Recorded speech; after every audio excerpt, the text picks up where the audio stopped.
يا أيها الناس اعبدوا ربكم الذي خلقكم والذين من قبلكم لعلكم تتقون. Artinya, wahai manusia, sembahlah Allah yang menciptakan kalian dan mendahului kalian supaya kalian tetap bertakwa kepada Allah. Hadirin yang mulia, junjungan kita Nabi Muhammad SAW adalah makhluk Allah yang paling mulia. Oleh karena itu, kita wajib memuliakannya, berperilaku yang baik dalam ucapan maupun perbuatan, karena beliaulah yang menunjukkan kita jalan yang benar dan mengeluarkan kita dari kegelapan menuju cahaya iman. Termasuk akhlak kita kepada Nabi adalah menaati semua ucapan dan perbuatan Nabi, sebagaimana dijelaskan dalam surat Al-Asr ayat 7 yang bunyinya,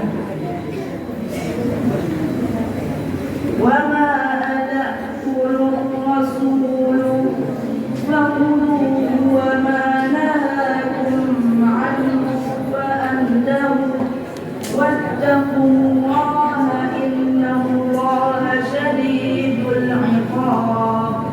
Artinya, ambillah hal-hal yang dibawa dan diperintahkan oleh Nabi dan tinggalkanlah hal-hal yang dilarangnya. Selain kepada Nabi, Allah juga memberi perintah kita untuk berakhlak kepada pemerintah, karena mereka keamanan, ketentraman dan kemakmuran tetap dijaga. Selain Nabi dan penguasa, diperintah berbuat baik kepada kedua orang tua.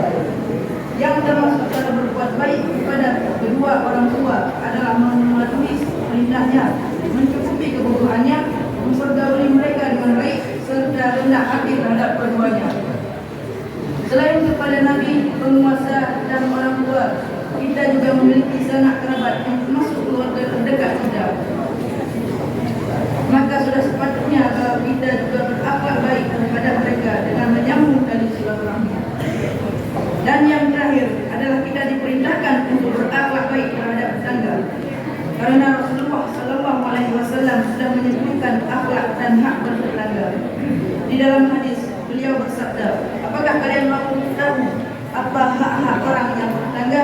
Beliau menjawab, yaitu tolonglah tetangga jika mereka meminta tolong, hutangilah jika mereka meminjam hutangan, jenguklah jika tetanggamu sakit, bertakziahlah jika tetanggamu meninggal dunia, ikut bergembiralah jika tetanggamu mendapat keberuntungan dan kebahagiaan, hiburlah tetanggamu jika mendapat kesusahan atau musibah, jangan tinggikan tembok rumahmu hingga menutupi tempat masuknya angin rumah mereka kecuali jika mereka mengizinkan.